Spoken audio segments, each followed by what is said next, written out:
Hello, my name is Mohammed Faridi. I'm Iranian. I was born in city of Tehran into a devout Muslim family.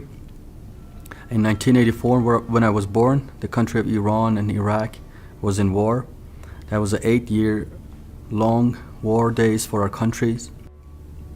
Many of Muslims willingly gave their life up for the cause of jihad, to defend Islam or advance it. And my uncle, two of my cousin, they joined that war willingly and gave their lives up for the cause of Islam. My mom was a devout Muslim, and she mandated us to follow Islam and to fulfill the Sharia of Islam. Even though we speak Farsi in the country of Iran, we had to learn Arabic in order to speak to the God of Islam. That is the only language accepted by Allah, the God of Islam. And I went to mosque and to a lot of madrasas, to a lot of Quran classes to learn Arabic and to learn how to recite the Quran and how to memorize the verses, the passages, sometimes chapters of the Quran in order to pray to Allah. They told us a good Muslim, if he recites and memorizes the Quran, he would not burn in hell, because your brain, your body will have the eternal word of Allah in it, so it would not be burned in hell. So that's what I did. So I started memorizing a lot of the chapters. One day I was praying to Allah, and at the time of my prayer, when I was 7 and 8 years old, and I was praying in Arabic and reciting those prayers, but I did not understand what I was saying. So I went to my mom and asked her, "Mom, is this God, the God of Islam, would not speak Farsi? Does he understand Farsi? Can I speak to him in Farsi?" My mom said, you do not want to be tormented by Allah. You do not be tortured by Allah. A good Muslim only surrenders, only submits. So I went and from that moment on, I did not ask any more questions. I just put my blinder on and just followed Islam. And I washed myself every day, prayed 5 times a day before dawn till after dusk. I prayed 5 times a day to Allah and recite those prayers that I did not understand what I was saying, but out of fear, I just prayed and prayed. During the month of Ramadan, I fasted 30 days. You do not eat or drink during the whole day. That's again before dawn till after dusk. Sometimes during the summertime, it's about 14 hours long. It was hard, but we did it because as a Muslim, we do not know what is going to happen to us at the day of judgment. Allah will hold a scale, and in that scale, He put the good deeds on the right hand, the bad deeds on the left hand. And I tried with these rituals, I tried to score good deeds, so that I have more good deeds, but I never knew how much of this would be enough.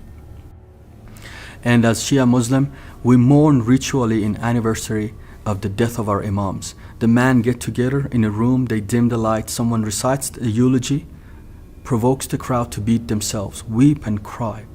That's how we're gaining points and how we self-punish ourselves, that maybe one of these Imams intercede for us at the day of judgment. But we are not assured of this, but this is not a guarantee. So we beat ourselves on our chest. We beat so much ourselves in our chest that we bruise and we bled. We beat ourselves with chains on our back and with swords into our head. And we shed our own blood. And this way of sanctification, this is the way of sacrificing ourselves and shedding our blood to score points in order that we may be granted the Jannah, the paradise of Islam at the end. But you don't know. One day I was in a shrine in the city of Mashhad, and I was praying, but my prayers weren't answered. I went to this Muslim scholar and I asked him, "Sir, how much more of this do I need? Why my prayers are not answered?" And he told me, "Son, you're not worthy enough. You need to do more." And I asked him, "How much more?" He said, "That's up to Allah. We do not know." After I finished high school, I joined the Revolutionary Army of Iran. At age 19, they took the devout Muslim soldiers to join us to a movement that was called Path of Light. During this time, they took us to the war zone between the two countries of Iran and Iraq, and there in the place that tens of thousands of Iranians gave their life up willingly in jihad to defend Islam, to defend their country and advance Islam. There I reunited my spirit with the spirit of martyrdom, and also to fight the fear of death, to fight the fear of dying for Allah. They put us in empty tombs and grave during night. It was pitch dark and it was very quiet, and it put us in those empty tombs for us to fight that fear. It was a scary moment, but that's how they prepared us for the ultimate cause and the ultimate sacrifice for Islam. When I left the army, I had one dream, that I get the opportunity to fight for Islam and die in jihad. And Allah may will for me that our country fight against Israel or America, that I can join that war. I remember during the month of Muharram, one of those months that we go and beat ourselves and self-punish ourselves 9 days in a row. Every evening for 2 to 3 hours, I beat myself so much on my chest and on my back with chains that on the 10th day, I was so broken and I was so bruised that I could not get out and go beat myself more. And on the 10th day, I was ashamed of myself. I said, this is the least asked of me, and I cannot fulfill that. When I finished the Revolutionary Army with that dream, I was in a lot of despair, a lot of depression, and I was hopeless, and the only hope I had to die. I contemplated on suicide. I thought I'm going to get rid of myself, but I was afraid, because if as a Muslim you commit suicide, you end up in hell. I was living in hell in this world, and I thought to myself, if I kill myself, I will be in hell for eternity. And I was desperate. I was really desperate. And one day I called a friend of mine, and we grew up since age 6. Ironically, his name is Rasul, means the apostle. And that day he came to me, and we talked about how is his life doing, what is he doing. And I felt something is really different about him. He was so calm, so peaceful. And I asked him, Rasul, what is going on with you? What is happening to you? And he told me that he became a Christian. And when he told me that, I said, what is that? Can you become a Christian? That was the first time I was hearing about Christianity without bad-mouthing it, or without saying that it's corrupted and it's altered, that it's bad thing. And he was telling me about the love of God. He was telling me about Jesus and the miracles happen in their life, and the things that happen into their lives, the miracles and the good things. And we talked about 2 hours. Many of those stuff I didn't even hear him. It was going over my head. And we argued and we discussed, and I tried to counter his arguments and the things what he was telling me. The God I was talking to him about, it was an unknown God. I did not know what I was talking. I was just echoing what I learned from my parents, from my grandparents, and from what I learned in mosque, and I was echoing that. But the God that he was talking about, it was like a friend of him. He knew what he was talking about. After about 2 hours of conversation, he was kind of wore out and said, look, you asked, I told you. And this is the last thing I'm going to tell you. Jesus, he was beaten, he was bruised, he was crucified, he was his blood was shed, and he died for your sin that you have everlasting life. When he told me that sentence, he said, God so loved you that he has given his only begotten Son for you and for your sin, that you have everlasting love, that you have eternal life. When he told me that, every lie that Islam till that moment was telling me was exposed in front of my eyes. I was beating myself, I was bruising myself, I was cutting myself, I was shedding my own blood, and ultimately I was going to become the sacrifice for Islam. He told me it was all done in what Jesus has done for you. When he told me that, this message pierced my heart, and I fell down on my knees, and out of desperation I asked him to pray for me. I said, I want that, I want that. And he prayed for me, and when I opened my eyes, everything in the world got a new color. Everything that was a shade of gray, everything was black, it got colors. I could see colors, I could smell. Something within me came alive. There was something in me that always bothered me. It was always restless. For the first time in my life came to the peace. came to calm. And I told him what has happened. He said, Jesus has came to my life. I did not understand what he said and what is the meaning of that, but I was enjoying the moment, because for the first time as a Muslim, I felt peace in my life. As the conversation ended, but he told me he has to go. As I was walking home, I was thinking to myself, if Jesus has died for me, why nobody has told me? If somebody has done a great thing for you, why they kept it away? Why they are not telling me that? Probably there's something wrong, or this guy is telling me a lie. So I went on a journey of finding out about if this actually happened to me. So a couple weeks later, me and him, we went to visit a church. And as soon as I walked through the gates to go to the sanctuary, I had an encounter with the God of this universe. Something like a cloud came around me and gave me a hug. And within myself, 2 times I heard, "You're home, you're home." It was so tangible. I looked around myself. I said, what has happened to me? I could not feel my weight. I was so weightless. I was so peaceful. And the church services started, and they start clapping hands and celebrating and rejoicing and playing music. It was really strange to me. It was really odd. For the first time, I was in a ceremony that the people did not mourn, weep and cry and beat themselves and cut themselves and bruise themselves. They were actually clapping hands and rejoicing. They were having a hope that it was missing in Islam, and that was the hope that they knew after they die what's going to happen to them. Where we Muslims, we did not know about that. We did not know what is going to happen to that. So we mourned and wept, and we were afraid of the future. But the Christians, they knew what is going to happen to them, so they were rejoicing. There was a hope about resurrection that they had, that we didn't have. All of our imams, all of our prophets died, and they stayed dead. But Jesus died, but he was resurrected in the 3rd day. So they had a hope that we were missing it in Islam. And after the church service, my friend out of his pocket bought me a New Testament in Farsi. He said, "This is the living word of God written for you and for my life."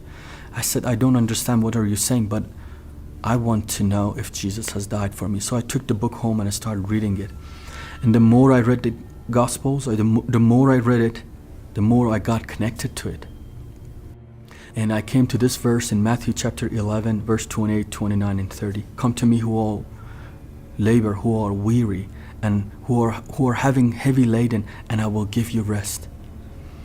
Take my yoke upon you, for I am gentle, for I am humble." And I looked at the book. I said, how did you know I was weary? How did you know I was heavy laden? How did you know that? It's impossible. The book was talking to me, to my situation, like never before, like nothing else. I thought to myself, this cannot be right. Somebody has walking around writing this book about me and my situation. And I said, there is something wrong. Something is going on. And I thought I've been manipulated. I think I've been controlled. And when the next time I went to the church, I looked at people's book to see if their Bibles is a personal Bible, or everybody has a personal Bible. And I looked in, but it was the same. And I asked him, is this verse talking to you like this? And they'd show me the other verse that talked to them. And when the next time I was in a church, this time a gentleman came and shared his testimony of how he was healed of cancer. And he was a Muslim. The doctors rejected him, and he was going home to die.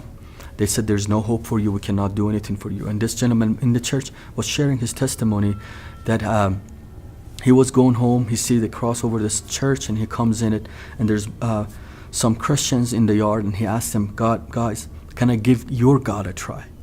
I'm going to go die. So they gather around him. They lay hand on him, and as they pray, he sees a hand with a print of nail touch his neck. And he goes home. He's not dying. He's getting it better. So he goes to the doctor, and there, when they run a checkup for him, they say that you're totally cancer-free, and we have never seen such a thing, not like that. And as he is sharing this testimony in the church where I was in there, I thought to myself, I have read that in my Bible. You will lay hand on the sick and they shall recover. And I said, this is actually happening. This God, what he says, He's actually happening today. So that day I came to a conclusion for my investigation, and for the second time I gave my life to Jesus, and I said, I'm not looking no more for any other things. So I became a Christian, and I was excited about it. I was going to home to tell my parents and my friends about it, but I committed a sin that is unforgivable in Islam, and that's the sin of shirk, the sin of apostasy. I tried to keep it quiet, but after a while my parents understood about it. My dad got really violent, kicked me out of the house, beat me and kicked me out of the house, and I was out of my house for 4 months. 2 times my life was threatened, once by my cousins. They realized I'm a Christian, and they told me, you betrayed Islam and you will pay for it. And I started working, when my dad cut the financial support, I started working for a taxi agency. I put my New Testament in dashboard. I drove my taxi in Tehran and different cities. And whoever of the passengers I had asked about, what is that book? What is it saying? I got the opportunity to share with them about Jesus. The owner of the taxi agency once came to me and told me, the people already have reported you, and if the government gets their hand on you, not that they only hurt you, they will hurt your family. I was afraid for my life, but I was much more afraid for my family's life, because they're still Muslim and they haven't do anything. It was all on me. So I tried to, the taxi agency owner tried to protect me, so he fired me.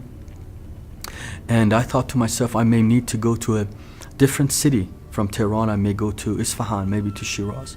But this is in 2008 and 9. And the government at that time put the underground church to a national security. The government passed a law and said the Christians are stealing the Muslim soldiers out of the army of Islam, and we have to abolish the Christian and underground movement of church in Iran. So they put tremendous pressure under the church, onto the church and underground church, and many of the friends I had, many believers, they were arrested. They were going to jails. And when I called them, and maybe their parents or somebody answered the phone, they said, please don't come around here. We have enough problems on our own. So at that time, I decided to leave the country. So I left everything behind, my family, my friends, all of my belongings. I left them behind, took a duffel bag with a little amount of money. I bought a bus ticket from the country of Iran to Turkey. And I moved I left Iran, and I escaped Iran, and I made it to Turkey. I was in Istanbul, Turkey. I was looking for a smuggler to be smuggled from Turkey to Greece, and from Greece I would be making it to the Western Europe. But that would cost a lot more than what I had in my pocket. And when I start looking for job opportunities, they told me you cannot work on the visa you have here. And I asked them, what should I do? They told me, just go back to Iran. And I told the people, I cannot go back to my country. My life is in danger. And they told me, if you're truthful about what you're saying, there is an office here that they can help you with the situation you're in.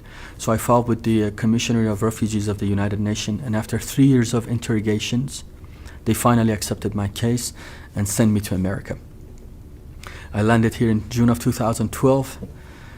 I came to America not for better opportunity, not for make a better life, just for safety and for freedom. And here in America, I founded a ministry called Destination Ministry.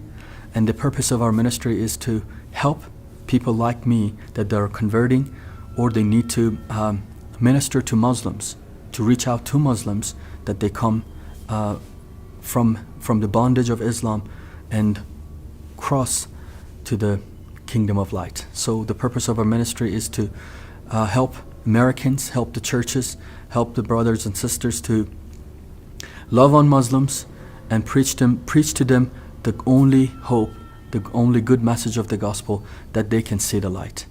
Thank you for watching. This was my life story. My name is Muhammad Faridi from Destination Ministries. God bless you.